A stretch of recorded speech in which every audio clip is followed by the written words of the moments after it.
Hello there! Hi!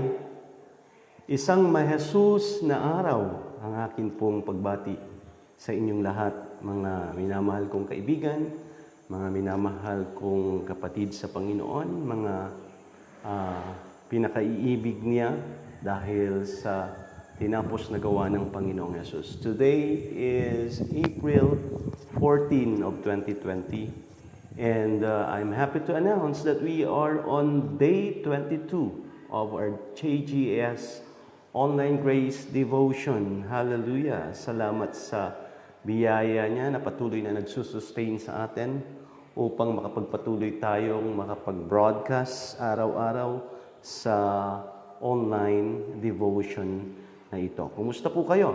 I believe it is still the grace of God that is sustaining you. It is still the grace of God that is keeping you going and having still the dreams and the desire and the prayer that this thing that we are going through right now ay matatapos din, and we are excited na. May mga plans na po ba kayong nakalagay sa isip ninyo kung anong gagawin nyo right after this quarantine? Ganun pa man, habang tayo po'y naghihintay, maganda po na tayo patuloy na lumalago sa Kanyang biyaya, sa Kanyang mga salita, because His words are spirit, and His words are life, and His words are powerful. Ang pamagat po ng aking devotion ngayong umaga ay built-in desires in Jesus. Built-in desires in Jesus.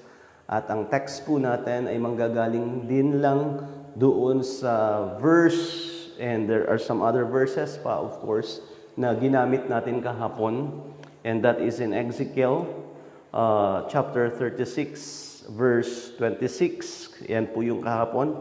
Okay? Now it's Ezekiel chapter 36 verse 27. Pero magandang basahin na lang po natin na dalawa yon. Ezekiel chapter 36 verses 26 to 27. Okay, please bear with me here.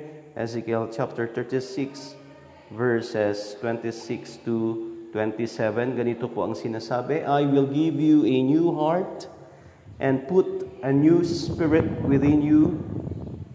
I will take the heart of stone out of your flesh and give you a heart of flesh. I will put my spirit within you, that's verse 27, and cause you to walk in my statutes, and you will keep my judgments and do them. Let me repeat our text that is in Ezekiel chapter 36 verses 26 to 27. I will give you a new heart and put a new spirit within you. I will take the heart of stone and out of your flesh, and I give you a heart of flesh. I will put my spirit within you and cause you to walk in my statutes, and you will keep my judgments and do them. And may the Lord bless the reading of His Word. So yesterday, I talked about a new heart coming from God. A new heart in Jesus. And we said yesterday that Christian life is not about a changed life or buhay na binago lang, kundi ito'y buhay na kung saan nagkaroon tayo ng bago. At particularly, ang ipinangako dito is magkakaroon tayo ng bagong puso. Kung tayo ay mananampalataya sa Panginoong Yesus, one great promises of the new covenant of grace is that God will have a heart transplant sa atin. So, ang gagawin niya is kukunin niya yung heart of stone and papalitan niya ng heart of flesh, at magkakaroon tayo ng heart, okay, na bago. At ang kagandahan po ng bagong pusong ito na ipinangako ng Diyos, actually, ito yung magkokos sa atin upang sa ganon, yung kanyang plano, yung kanyang kalooban, yung kanyang desire, okay, ang siyang mag-manifest po sa buhay natin. Okay, so yan po ang promise ng Lord. For so many days na, I've been talking about that Jesus our covenant. I've been talking about how Jesus is dependent upon the Spirit, how the new covenant of grace is related in the work of the Spirit, and how this being born again ay nag-work, okay, and and we say that this is not a religion, this is all the work of God, this is all the work of grace, this is all the work of the Spirit. Now, if you've been born again with the Lord na, and you got a relationship with Him, okay, you should believe with all your heart that He has already given you a new heart within you. Sabi ng 2 Corinthians 5 verse 17, therefore, if anyone is in Christ, he is a new creation. The old things have passed away, behold, all things have become new. So when we place our faith in the Lord Jesus Christ, we were born again and we were made new in Christ. Kaya nga, sabi ko nga, di ba, yung 2 Corinthians 5:17 na yan kahapon, bubuksan nyo yan, hindi yan naluluma. Ang tawag po palagi sa inyo ay bagong nilalang. So, as promised in this verse na binasa natin in Ezekiel 36:26, we receive a new spiritual heart. Okay, sabi ng Lord, I will give you a new heart and put a new spirit within you. Now, here's the question.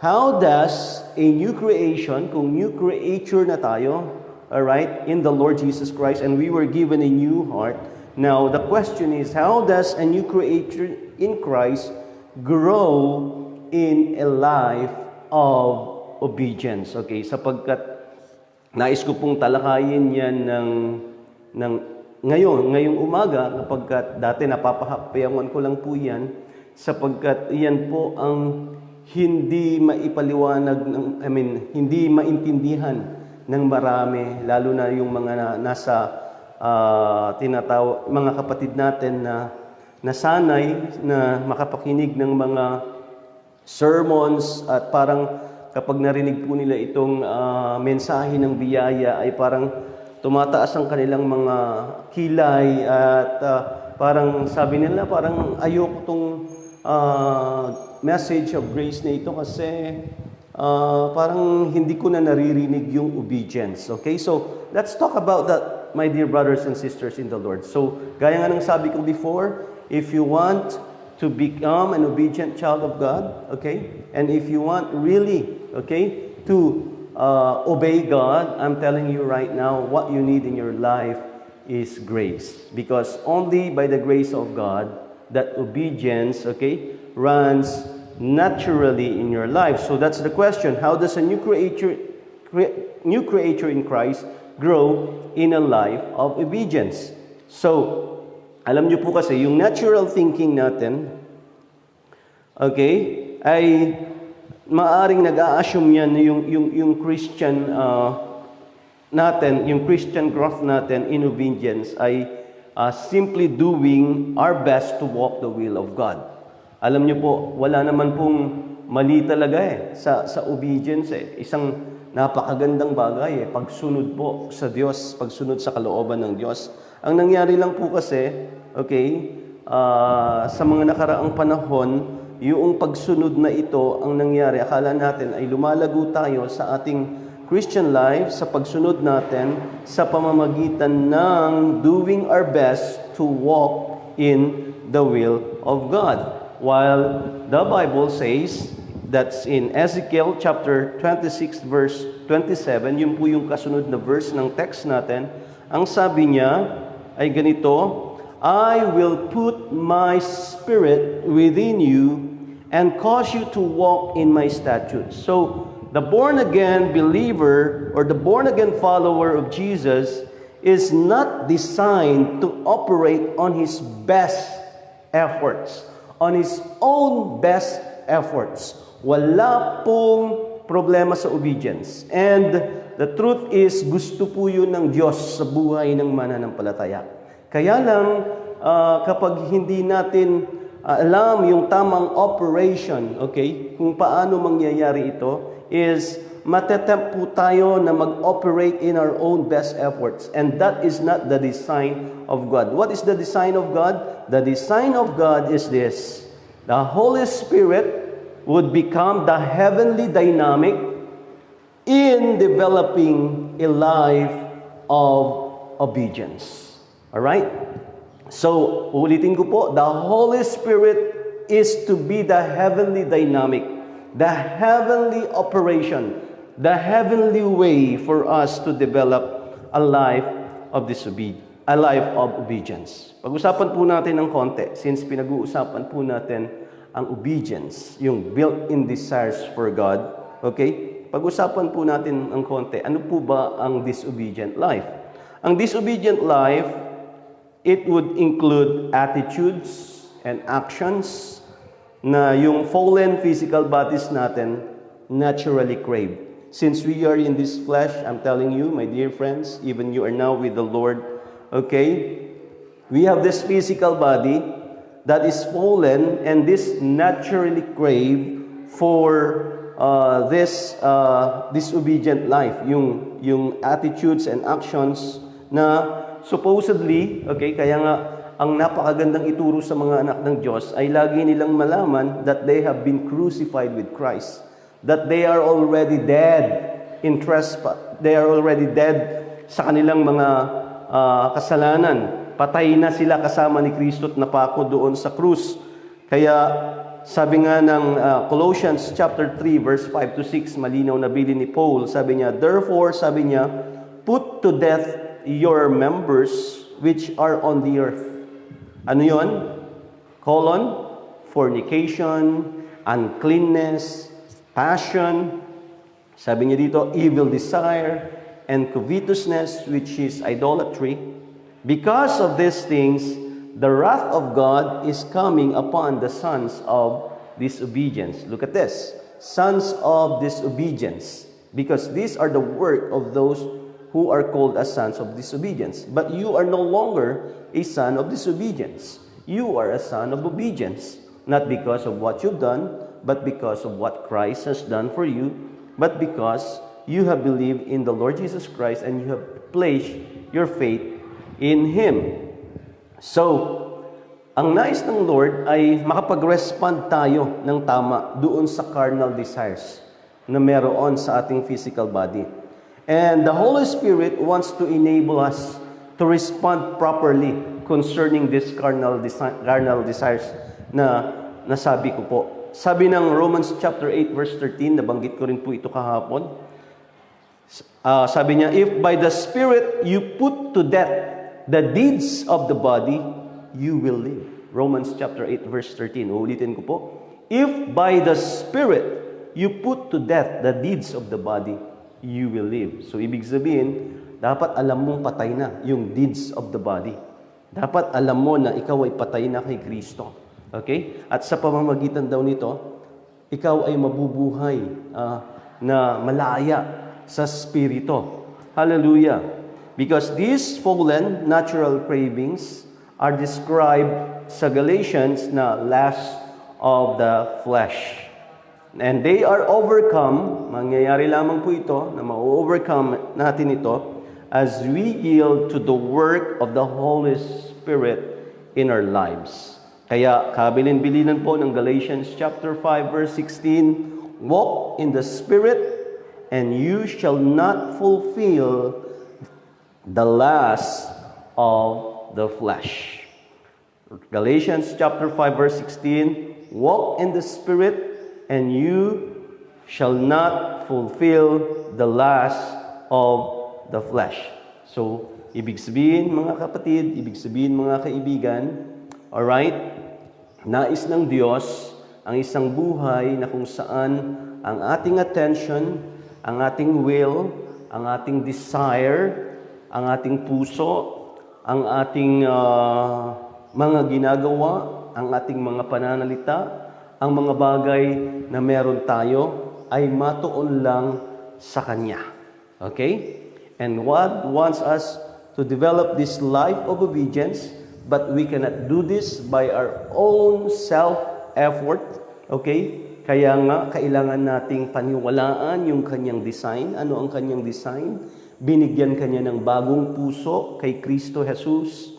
Okay? At ang bagong pusong ito, ang pinananahanan ng Kanyang Espiritu, Yan ang promise niya doon sa verse 27. And I will put my spirit within you and cause you to walk, sabi niya ganyan, in my statutes. Okay.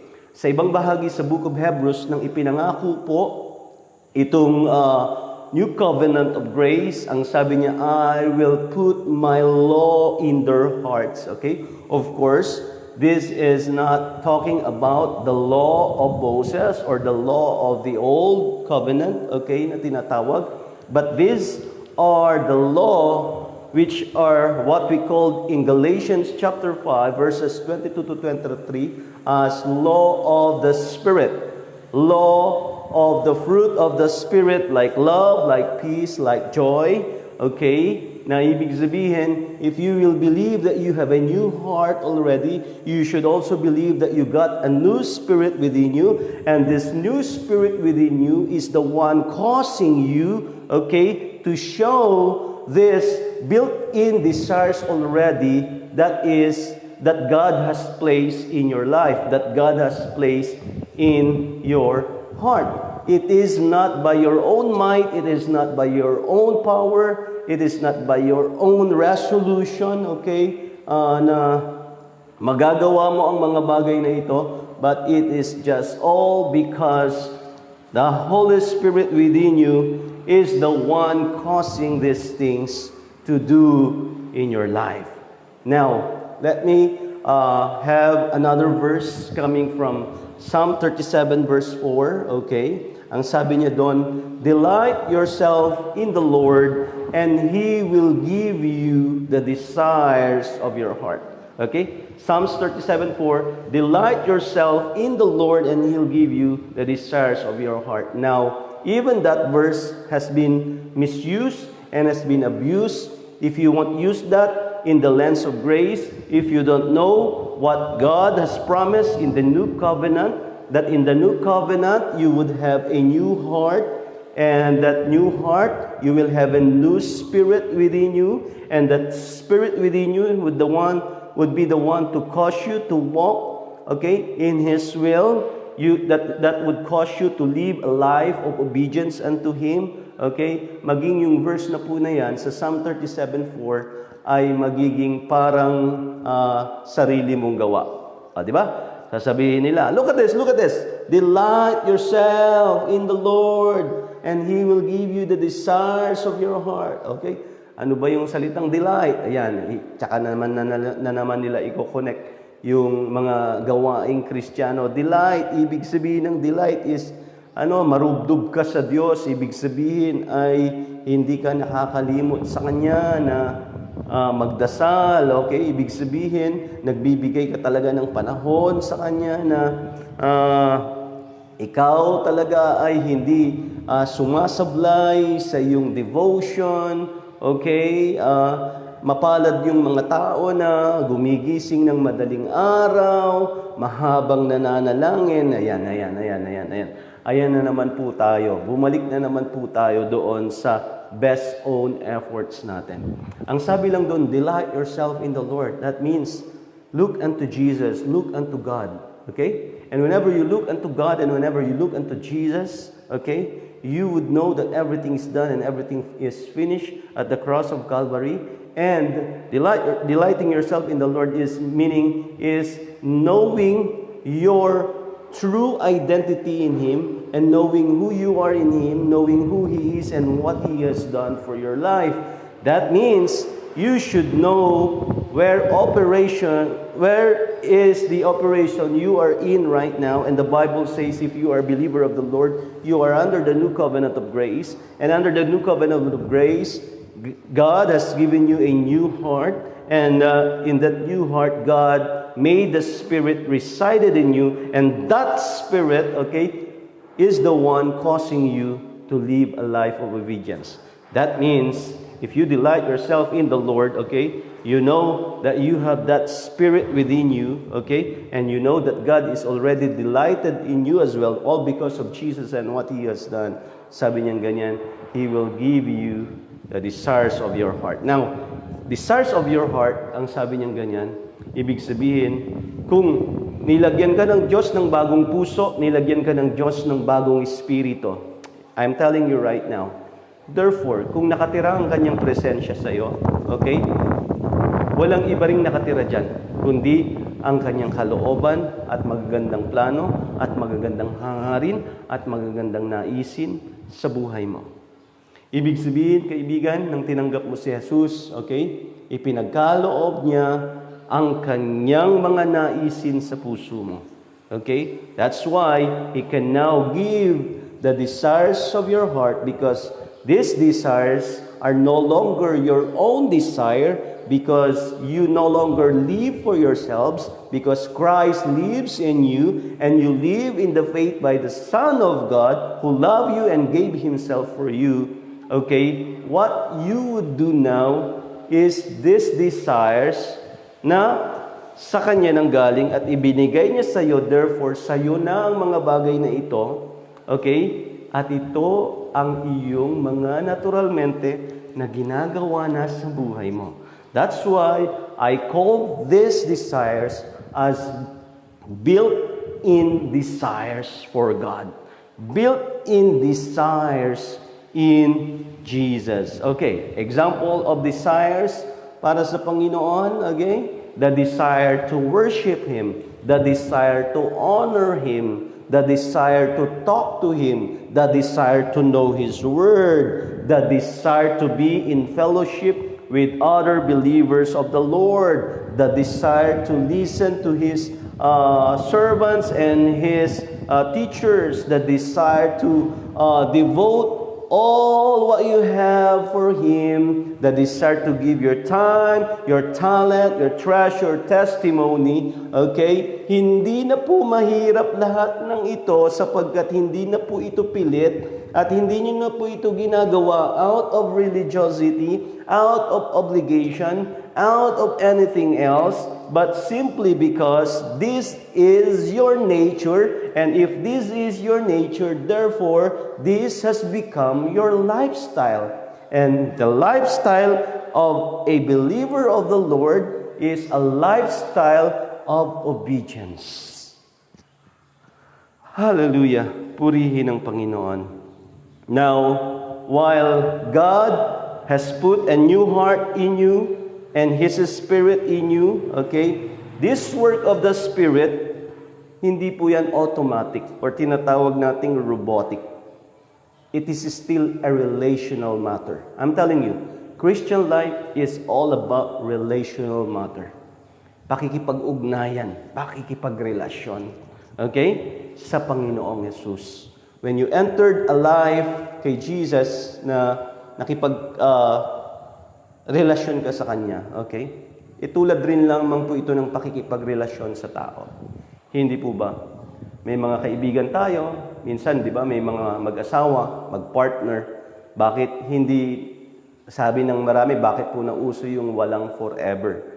Kasi walang forever, hindi dahil walang forever, hindi lang nag-work out yung relationship nila. Hindi nila na-develop yung relationship nila sa isa't isa. Okay? Well, ang kagandahan naman po, ang pagkakaiba nito sa relasyon natin sa Diyos, ang relasyon natin sa Diyos is forever. And we are not the one handling the situation and the relationship, but it's Him. But, relationship is mutual. Okay? God wants to do His best for us. God has placed His built-in desires sa ating puso na He has given us a new heart. He has caused the Spirit to live inside us. Ano pang hihingin natin? Ibinigay niya ng lahat. Okay? Sa truth is, wala na tayong pwedeng maging dahilan upang hindi tayo makapagsamba, hindi tayo makapaglingkod, hindi tayo makapag-share, hindi tayo makapag-pray, hindi tayo makapagbasa ng Bible.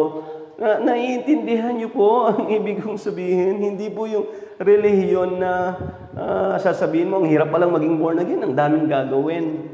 I'm telling you, hindi talaga relasyon ang nakita mo. Ang nakita mo, relihiyon. Pero kung ang naranasan mo talaga ay relasyon, these things would be a lifestyle. These things would be a lifestyle. Okay? Tulad po natin ngayon, ano po ang aking lakas at ang aking driving force, okay? Sa tuwing gigising po ako ng umaga during this time na lockdown po natin, okay? Na humarap po sa inyo at ipagpatuloy ang ating online grace devotion. Alam niyo po, sa totoo lang, gabi pa lang nasasabik na ang puso ko. Now, nakikita ko kung sa aking sariling kalooban at sa aking sariling gawa, hindi ko po kaya at hindi ko po ito gugustuhin. And the truth is, meron yung times na parang ayaw mong bumangon, ayaw mong ibuka yung bibig mo, di ba? Ayaw mong parang ikaw ay ayaw mong magturo dahil sa dala ng bigat ng mundong ito. Now, that is not coming from the Spirit within you, of course, okay? That is coming from the outside forces, okay? That's why, napakahalaga sa salita ng Diyos na sabi niya is, lagi kang nakafocus kay Jesus, yung finisher at perfecter ng faith mo, at lagi kang conscious na ikaw ay perfect kay Jesus, okay? At yung desire niya ay desire mo, okay? Kaya naman, yun yung nagkokos sa'yo na magawa ang mga bagay na ito. So, everything is a relational matter. Kaya makikita nyo, di ba? Bagamat pare-pareho tayo ng mga anak ng Diyos. Sabi ko nga, di ba? Nilagyan ng bagong puso, nilagyan ng bagong spirito, at yung desires nandun na. Yet, bakit yung manifestation nagkakatalo pa rin? Bakit? Merong mga Kristiyanong matagal na, taon-taon na, di ba? Hanggang ngayon, parang hindi mo makitang Kristiyano. Parang unbeliever pa rin kung umasta sa kilos, sa pananalita, at sa gawa. Okay? Samantalang merong iba, mga 2 taon, 3 taon pa lang, 4 na taon pa lang na nakakilala sa Panginoon. Pero grabe yung paglago niya sa biyaya ng Panginoon at makikita mo talaga yung kanyang walk sa Lord ay litaw na litaw. Ang pagkilos at paggawa ng Diyos sa buhay niya. Yan po yung sinasabi ko ng pagkakaiba ng may Jesus na buhay sa may Jesus na buhay. Okay? May Jesus na buhay sa may Jesus na buhay. Pero ang nais ng Diyos actually sa buhay natin ay hindi lang magkaroon ng may Jesus, kundi maranasan po natin ang may Jesus. Ano po yung may Jesus? May Jesus na lumalakad sa Espiritu ng Diyos. At gaya ng sabi ko, hindi yun automatic, hindi yun robotic, relational matter, at marirealize yun sa buhay natin through our humble dependence sa Kanya. Because the truth is, ang sabi ng 1 Thessalonians chapter 5, verse 19, we can suppress the work of the Spirit within us. Kaya kabilin-bilinan ni Paul, do not quench the Spirit. We still have a choice to walk. Ano ba? Magwo-walk ba tayo in the flesh or magwo-walk ba tayo in the Spirit? Okay? Kaya napakahalaga po yung kaalaman sa biyaya ng Diyos. The more na marami kang alam sa biyaya ng Panginoon, sa Panginoong Hesus, sa tinapos niyang gawa, of course, the more na nare-renew yung mind mo, which composes of will, emotion, and mind, will, and emotion, at ito'y naa-align sa spirit mo, which is already perfect. Okay? Kaya mas madaling sumunod at mas madaling ibuhay ang isang may Jesus na buhay dahil sa spirito na nasa iyo at pinili mo, okay, na i-develop ang relationship na ito sa spiritong ito. And you are not suppressing the work of the Spirit within you. But those who are believers na may Jesus lang, the truth is they have a choice as well. And many times, they did not choose to walk in the Spirit, but they are suppressing the work of the Spirit. They're quenching the Spirit, as what Paul says in 1 Thessalonians 5:19. So, it is when we depend upon the Holy Spirit to lead us in the path of obedience that we will truly live as obedient children of God. Romans chapter 8, verse 14, for as many as are led by the Spirit of God, these are sons of God. Kaya nga minsan, kung titignan mo yung verse na to, parang nakakatakot eh. Sino ba daw dito ang mga anak ng Diyos? Those who are led by the Spirit of God. These are sons of God. Romans 8:14, uulitin ko, for as many as are led by the Spirit of God, these are sons of God. Kung titignan mo at pag-aaralan mo yung verse, malinaw yung definition These are sons of God. Who are those? Those who are led by the Spirit of God. Hallelujah. But this is not to condemn you. Okay? This is not to question your identity. I don't have that right and power. Only God knows kung sino ang Kanya. Pero sa mga pananalitang ito ay ipinapakita rin sa atin, pwede rin na malaman. Okay? Who are the sons of God? Those who are led by the Spirit. So, this morning, kapatid, gusto kong malaman mo, paniwalaan mo, meron ka ng bagong puso. At yung bagong spirito, itinira sa'yo. Okay? At yung spiritong yan yung nagkokos sa'yo na gawin ang mga naisin ng Diyos. Because His desires are built in now as your desires. Okay? And these desires are all for the will, purpose, and glory of God. Hindi po ba? Kung noon nga, di ba, naalala ko po, nung, I think, 18 ako nang tinanggap ko si Jesus. Makwento ko po sa inyo. Nag-aaral pa po ako noon sa college, sa Cavite. 18 years old ako noon.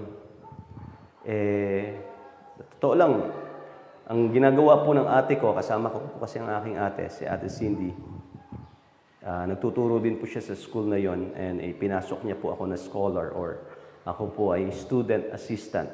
Ibig sabihin ay working student. Nakakapag-aral ako dahil ako ay nagtatrabaho at ang duty ko po ay sa guidance office. Pero umaattend na po ang ate ko, kaya lang ang nangyayari noon, ginagawa niya is nagpaset siya ng Bible study doon sa nirerentahan naming lugar. Kapag dumarating na po yung pastor, yung mga musicians, may dala-dala pa silang gitara, nag-aawitan muna sila Tapos, tsaka mag-sharing ng word, okay? Many times pag na-hold up ako, wala akong magawa, upo ako doon. Pero kung gugustuhin ko po at sa sarili ko, sabihin ko po sa inyo, maraming beses ay tinatakasan ko, nagtatago ako, okay? Pero one time, nang talagang hindi mo alam kung tatawagin ka talaga ng Lord, okay? Many times din naman, sa totoo lang, okay? Meron kasing kahungkagan sa puso ng tao, merong puwang talaga. Kapag wala pa si Jesus, talagang puwang yung puso mo okay? Ang nangyayari, magtatago ako, magkukulong ako sa kwarto, higa ako, kunwari tulog ako. Pero ang totoo, yung pong tenga ko nakadikit doon sa pader at nakikinig ako doon sa sinasabi ng pastor. Hanggang isang araw nga, nag-volunteer ako. That's October 13, 1996 na grabe po yung life ko rin kasi. That Sunday sana ay ipapasada ko po sana yung tricycle ng tito ko. Okay? Nag-decide ako, sabi ko, hindi muna ako lalabas ngayon, sasama ako ngayon sa iyo sa church. And October 13, 1996, parang ako lang at yung pastor ang nandoon sa loob ng simbahan. At parang lahat ng sinasabi niya ay para sa akin. So in short, ako po'y dramatic na tumanggap sa Panginoon during that time. Ang yun pong ibig kong sabihin, mga kaibigan, yung pong pag-iwas, yung pong kawalan ng desire para sa Panginoon, hindi po ba? Memes sa Facebook, di ba? Dalawang site, okay? Sabi dito sa kabila, free wifi. Okay? Punong-puno, ang daming tao. Hindi po ba? Dito sa kabila naman, free Bible study. Meron ka isa-isa. Alam niyo po kung bakit? Pag-aralan natin ngayon. Because the natural man does not crave, does not desire for God. Walang naghanap sa Diyos. Ang Diyos ang naghanap sa atin. Pero kapag nahanap niya tayo at nasumpungan mo at naranasan mo ang kakaiba, sabi nga ni Pastor Freddy, ang grabe niya na pag-ibig at naintindihan mo. grabe din. Grabe din na pagtugon ang siyang bubukal sa puso mo. Na malalaman mo ngayon na lahat ng meron ka hindi sa iyo kundi sa Kanya. Bakit ang hirap ipagkait? Bakit ang hirap ibigay sa ibang mga anak ng Diyos? Kaya po hindi ako babalik sa batas. Hindi, never. I won't get tired of preaching about the grace of God, about the Spirit of God, that this Spirit is already in us, and the desires for God is already built in. And you know why? Kung ikaw man ngayon ay naglilingkod sa Diyos ng buong puso, nakakapag-ministeryo ka, binebless ng Lord ang ministry mo, ang dami mong nailalapit sa Panginoon, okay? Yung mga dinidiscern mong mga instrumento, bagay, okay, ay ibinibigay ng Diyos for His purpose. Isipin mo din. Okay? Mag-isip-isip din. Yung iba nating mga kapatid, huwag masyadong mayabang. Because that is not still you. It's the Spirit within you. It is still His desire, and it's still Him causing you to have those things. So it's all really by grace. Okay? Pag sa natural ayaw. Pero kapag ikaw ay nakot ng Kanyang Spirit, gusto. Okay? Katulad noon, ayoko, tinataguan ko. Baka ngayon, ganun ka kaibigan. Maraming beses ay inanyayahan ka na sa Bible study. Maraming beses ay meron kang kapatid, kuya, ate, nanay, tatay. Maraming beses ka nang dinala sa church nila. Maraming beses ay nakarinig ka na ng gospel, okay? Or baka dahil lang nakikita mo ay religion, nakikita mo yung gawa ng tao, okay? Kino-compare mo. I'm telling you right now, what you need is Christ. All you need is Jesus, okay? All you need is His Spirit. All you need is a heart transplant. Yan po ang pagiging born again.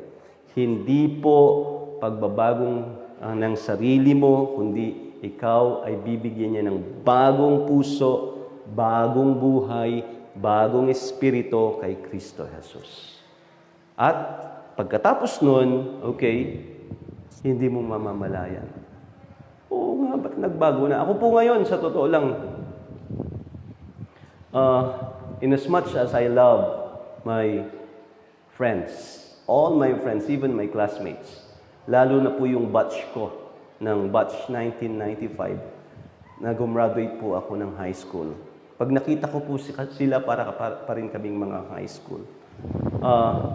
Kaya lang po, dumating po yung time na, syempre, hindi na po nila ako masabayan, at hindi ko na rin sila masabayan. Ano pong magagawa ko? Iba na po Meron pong naka-coat ng puso ko. Hindi ko naman na po pwedeng palitan yung desires ng heart ko. Kaya, pasensya na po kayo, mga kaklase ko, kaibigan ko noon, kung yung obet po na kilala nyo ay parang hindi nyo na ngayon makasalamuha, parang hindi nyo na makasama sa mga happenings na gawain natin dati, pero hindi na ngayon kasi wala rin po akong magawa Doon, mahal ko kayo. Kasi iba na po yung tibok ng puso ko. Dahil totoo po na mayroong magandang mangyayari kapag hahayaan mo na ang Diyos, palitan niya yung puso mo at siya na ang manahan. Di po ba? Siyempre, kung kayo po ay inhinyero, ang laging sasabihin ninyo patungkol sa mga bagay na ginagawa ng inhinyero. Kung kayo po ay abogado, ang lagi niyong pag-uusapan ay mga bagay patungkol sa abogasiya. Pastor po ako, tinawag pong mangangaral ng salita ng Diyos. Ano pong sasabihin ko? Di salita ng Diyos, yun po yung trabaho ko na dalhin ng mga tao kay Kristo. Kaya naman, ako po ngayon ay nangungusap sa inyo. Hindi po relihiyon ang kailangan nyo. Hindi rin po si Pastor Robert ang kailangan nyo. Ang kailangan nyo po si Kristo. Papasya po ba kayo ngayong umagang ito na tanggapin siya? Kung oo po, mananalangin tayo ng pagtanggap. Gaya ng ginagawa natin araw-araw. Hindi po ako magsasawa. Hindi ako magsasawa araw-araw na manalangin ng pagtanggap dahil naniniwala ako at nagagalak ako sa isang kaluluwa na libo-libong anghel ang nagsasaya sa langit kapag ito'y nanunumbalik. Manalangin tayo, kaibigan, ng pagtanggap sa Diyos. Kung hindi mo pa siya tinatanggap, sabihin mo ng buong puso sa oras na ito, Panginoong Hesus, nagbubukas ako ng aking buhay sa iyo at kinikilalang ako'y patay dahil sa aking mga pagsuway at kasalanan. Sa oras na ito, nais ko po na tanggalin ninyo ang aking pusong bato, ang aking patay na puso, at palitan ng bagong puso. At ilagay po ninyo sa aking kalaliman ng inyong Espiritu. Hali po kayo, Panginoong Hesus, manahan kayo sa akin. At ngayon, ginagawa ko kayong personal na Diyos, Panginoon at tagapagligtas. Maghari kayo sa akin mula ngayon at kailanman. Isulat po ninyo ang aking pangalan sa aklat ng buhay at sa oras ng kamatayan, tinatagubilin ko po sa iyo ang aking kaluluwa at espiritu. Amen. Kung yan ang panalangin mo, kaibigan, nanahan sa iyo ngayon si Kristo, gaya ng ating mga pinag-aralan, isang bagong puso ang inilagay sa iyo. Ito ang maganda. Itinara niya sa iyo ang kanyang sarili sa pamamagitan ng Espiritu. Anong magiging trabaho mo? Manahan at manangan sa Espiritong iyan, at iyan ang magtutulak sa iyo na gawin ang kalooban niya sa buhay mo. At kung ikaw man marahil ay sasabihin mo, Pastor, I would like to have a paradigm shift ng buhay ko. Ano bang mangyayari ngayong tinanggap ko si Kristo? There would become a 180 degrees turn around sa life mo. I'm telling you, there's no impossible. Just trust in Jesus that you have received and let His Spirit work in you. Now, my next address would be to the believers of the Lord. Right now, sa inyo po na mga kapatid ko sa Panginoon, lalo na po sa mga kapatid ko, mga members po ng JGS. I'm telling you right now, what's your work? Keep on trusting and believing, okay, that you have a new heart, a new spirit, a new life. You are called a new creation in the Lord, okay? And believe that the desires of God is now your own desires and that He'll give you the desires of your heart. And those built-in desires are in you already. Anong gagawin mo? Let them be burned. Let the fire keep on. Hallelujah. And press on with these desires. And follow them. For they are coming from God. And if they are coming from God,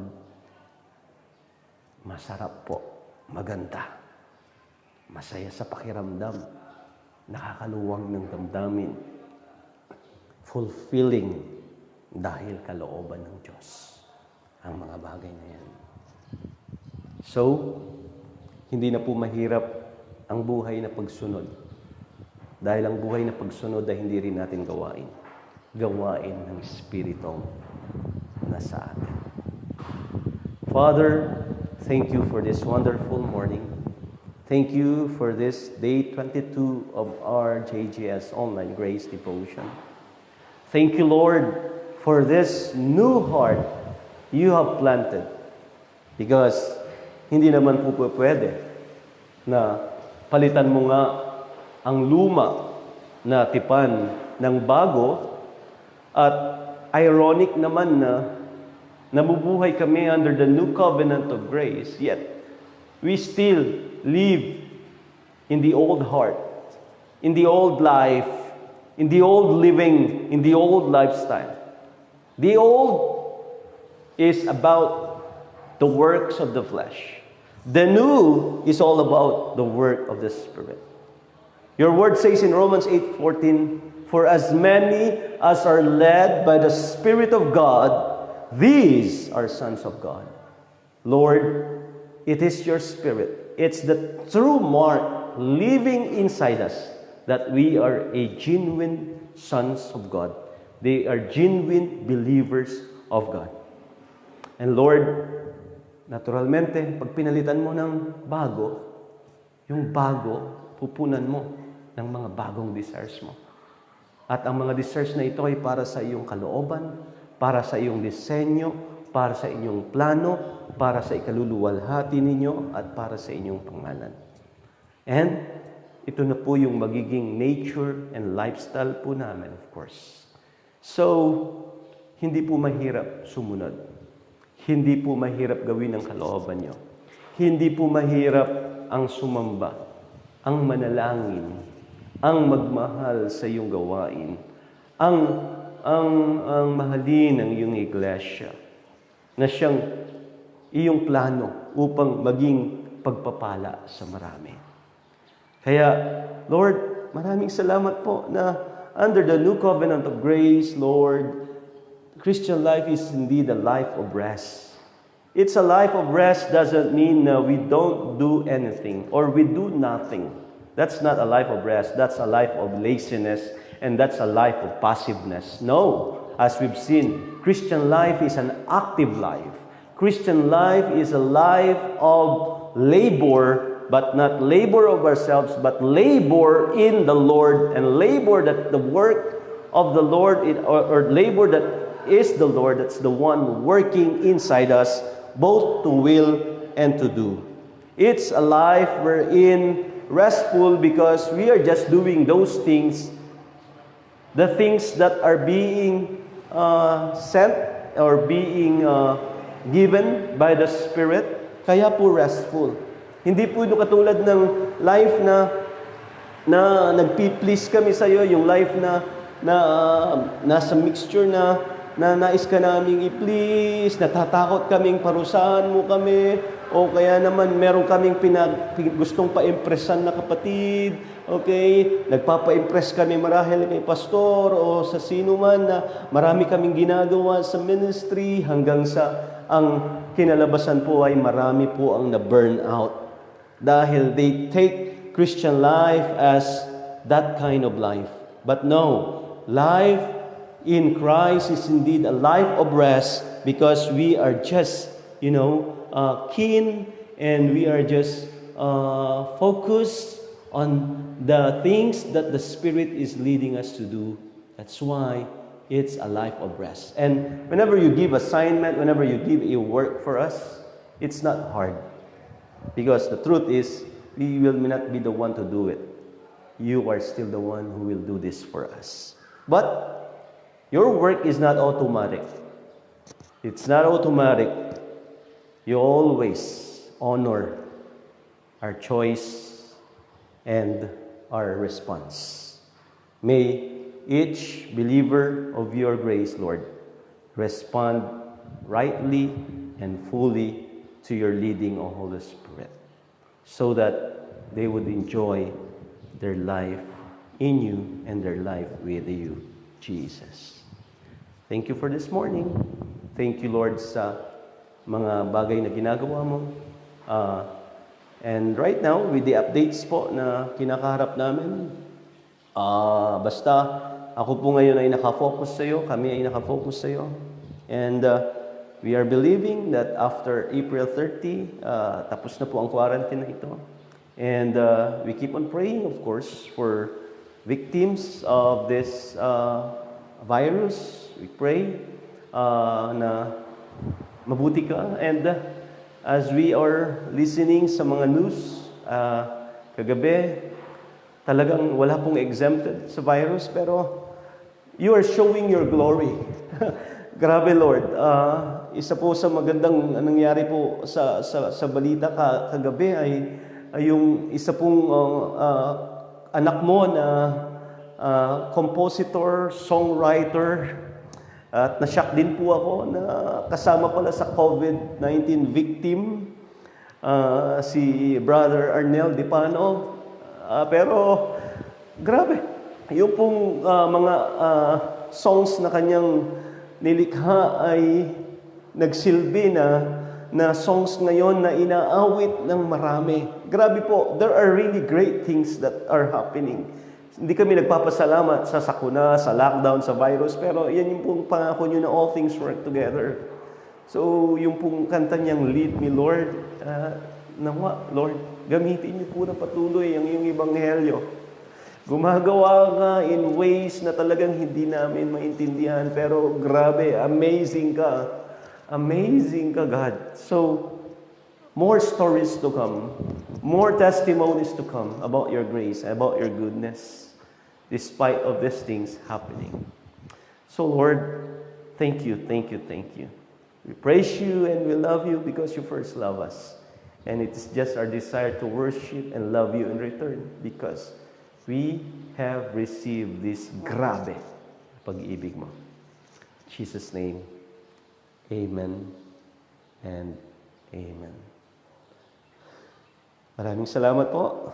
Grabe po, ang pagmamahal at pag-ibig ng Diyos. Gaya nga po ng panalangin kong yan, lumabas lang sa aking bibig. Nakakamangha. Nakakamangha. Yung kagabiga, yung composer ng Lead Me Lord, hindi lang Lead Me Lord, ang dami niyang kinanta, kinompose na inaawit natin. One of that song is Dakilang Katapatan. Okay? Sadyang kay buti na. Knowing na ako kagabi COVID-19 victim siya, yet it proves na ang Diyos natin ay mapagpagaling. At gumaling po siya sa mga latay ng ating Panginoong Yesus. Napakabuti po talaga ng Diyos. Okay? So maraming salamat po sa pagsubaybay ninyo everyday ng Online Grace Devotion. Patuloy niyo po akong isama sa inyong mga panalangin, ang ating pamilya. Okay? Day 22 po natin ngayon. 23 bukas. Okay? Gaya po ng ginagawa ninyo. Salamat sa inyong pag-share ng aking mga video. Salamat po sa pag-host ng watch party sa ating video. At patuloy kayo na mamahinga lamang sa Espiritong nasa inyo. At sundin po ninyo yung mga built-in desires na nasa puso ninyo at hindi nyo po ito pagsisisihan. May Jesus na morning ang aking iiwan sa ating lahat.